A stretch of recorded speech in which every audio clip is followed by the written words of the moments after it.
Hi everyone, it's me, Mark, back with a film review of another Korean film. And you know, I love my Korean films. South Korean. I wasn't saying North Korean yet. This week, I'm reviewing. Hit my face there. I'm reviewing Burning by Chang Dong Lee. I haven't seen any Chang Dong Lee films before. Um, so I'm always interested in finding another director, and there's hair underneath my Blu-ray cover. That's annoying. I don't know how that got there. Okay, that's better. I haven't watched any films by this director yet, and this one got a lot of hype. Special selection at the Cannes Film Festival. Oh, um, Stephen Yeun's in it from The Walking Dead. So I thought, interesting. I haven't seen him in a Korean film, and I will say when he starts speaking Korean, it's really weird because I'm so used to him speaking in English, and him speaking Korean is strange. And I watched an interview, and it says the reason that he was cast is because he's got these sort of American qualities to him, and it really shows. And I think that's why he works so well in the film. But anyway, let me explain what the plot is. So, we got this character Lee, and he meets this girl called Hime. She is like doing this sort of thing outside a shop trying to get customers in, and there's like prizes and yada yada yada. She recognizes them because they live close to each other. They start hanging out, and then she goes away to Africa to do sort of like a dance thing. And she comes back, and Stephen Yeun is with her, and these three start hanging out. Although Lee is a bit, sorry, I should say Stephen Yeun plays a guy called Ben. I'll be referring to them as hopefully their character names for now. So they start hanging out. Lee's very quiet. Excuse me. He's a very quiet, very awkward sort of person. And Stephen Yeun, Ben, is very confident. He's rich. He has a nice car. He has a nice apartment. Lee lives on his father's sort of farm, looking after a cow. After his father goes nuts and beats somebody up and is now in court, so he's looking after the farm. Excuse me. So this kind of carries on. He feels uncomfortable because he likes her, she likes him. We don't know in that way. It's sort of that thing where, say, your girlfriend hanging with a guy and you're just not sure if there's something going on. You fill your head with thoughts and paranoia, and that's what this film is. So watching this film again, I didn't know much about it. I don't know much about the director. I went in blind again, as I like to do. So eventually, he just disappears. Um, Lee has her on the phone. It sounds like she drops her phone and runs away, screaming or panting or something. And Stephen Yeun, Ben, doesn't seem to care that she's kind of disappeared. He just kind of carries on as normal. He's hanging out with another girl. And obviously, Lee gets suspicious because he finds in his house items from girls in the bathroom, and one of them is Hime's watch that he gave to her. And he tries to piece things together, and he thinks he has something to do with her disappearance. So this kind of carries on for a long time. And Ben mentions one night to him that he likes burning down greenhouses. And so he maps out all the greenhouses in the area. Lee, this is where he lives, because Ben mentioned he's seen one somewhere close by. And he goes to them every single night trying to find one that he's burned down, because Ben said that he wanted to burn one down soon. And he never did. Although Ben claims that he has, but Lee can't find any evidence of that. And this is where I'm going to get into spoiler talk, because I can't really talk about this film without going into spoilers. But you know what? I'm not going to go into them just yet. I will soon. So let me try and describe what this sort of story is, to kind of prepare you mentally for what you're going into this film, because I was quite annoyed by the end of it. I also got into sort of a debate / argument with someone in the comments section on Letterboxd about this film. It wasn't really an argument. We both understood each other's opinion, and it really wanted me to get into the topic of interpretation of art, and can your interpretation be wrong? I've heard some people say your interpretation is wrong, which I really hate. So, this film deals with sort of paranoia, thoughts, and ideas that you fill your own head with. So, it's almost like you come up with an idea and you want to be right, even though you don't want to be right. So, you come up with a paranoid thought and you convince yourself that it is true. You almost want to be right for some weird reason. And I know this, we've all done it. We've all got paranoid about something, but you kind of almost want to just know for certain. And the best way to do it is if you're proven right, then you are right. We almost want to hurt ourselves just to prove to ourselves we are right and we're not just paranoid. And this film does it really, really well. It deals with sort of memory, how we interpret things, and sort of what we desire to be right, what we kind of want, not only as the audience, but as a character. Now, this film is based off a short story called Barn Burning, which I think is Japanese, I think. So this is where the interpretation comes in. So, I haven't read the short story, and I'm probably not going to. Maybe I will, I don't know. I haven't read it yet. This film needs to stand on its own merits. So, what my argument was is this guy said it wasn't a faithful interpretation of what it was, and I kind of understood the film. I understood what it was going for. Eventually, it took me a wee while thinking, and I kind of liked it. I really enjoyed, and really think it did what it was trying to do really well. I think it achieved its goal. But he gave it I think 1 out of 10, and he said it was crap. Didn't like it at all, and his interpretation was wrong. He says my interpretation was fine. He's like, if that's what you interpret, I'm happy for you. And I was like, well, thank you.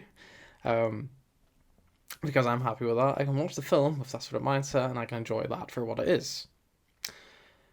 But can you really be wrong about what you see in a film? And honestly, I don't think you really can. I feel like you can exaggerate things maybe a bit too far. You can say, oh, this film is racist, and everyone can be like, what? You just make up stuff. You could really just see stuff that isn't there. And that is an issue. You can't just see things that aren't there. So I guess to a certain extent, maybe things can be misinterpreted. But I feel like there's a sort of core to it that this is the kind of idea, and what you come away with can be different for everyone. For my films, I write short films, and I like to write them with a theme or idea in mind. And I really don't like kind of pushing the sort of idea in the audience faces. It could deal with, elements of depression or this, that, and the other. But how people interpret it or how people see it is up to them, because everyone has different experiences with it, because they have different life experiences. So not everyone is going to view art, film in the same way. Even a book, people are going to look at it differently. That's just the way people are. And so to say that your interpretation is wrong, I think is just stupid. Obviously, because you're going to look at it differently. I looked at it differently when I first watched it. I looked at it differently afterwards when I thought back about it. I thought it was annoying at first, because it felt like parts were dragging on. It was because I didn't really understand what the film was doing. It's only afterwards that I really understood what it was trying to do. And looking back on it, I'm probably going to have to rewatch it at some point. I think it's actually brilliant what it tried to do. So now I'm going to get into spoiler talk. So 3, 2, 1, go. Okay, so she disappears.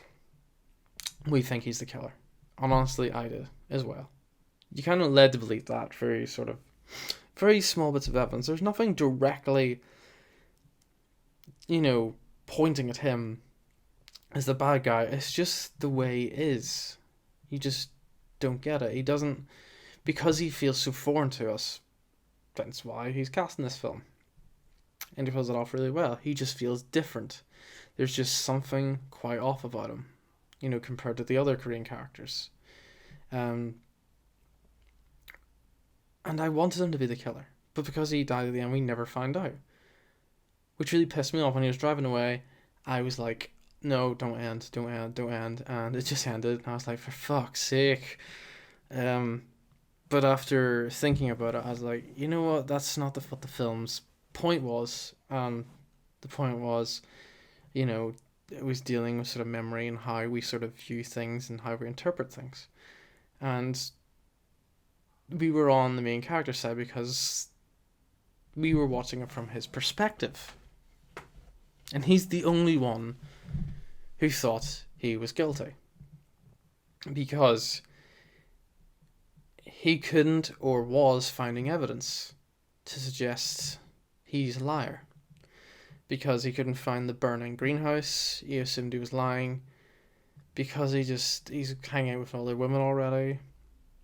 He assumed he maybe kills women because he's finding bits of her stuff in his house. So, yeah, and the cat as well. But he never seen the cat before. Not once. So, sorry. So it deals with sort of maybe things that he's just seeing or not seeing. And applies throughout the film. I can't remember all of them. I just remember some main things. But even that is enough to think back on and think, oh yeah, this film did fool me. This film tricked me into thinking he was a bad guy. Or did it? Or is it just me? But because of the film, you kind of just expect there to be a villain. But it's not too different from real life. We get paranoid, we want to be right, we try and find evidence to prove that we're right. Which is a very big flaw in the human mind. We just seem to have this desire to want to be right. We want to know the information. If we're wrong, then it proves we're paranoid. If we're right, then it proves we were right.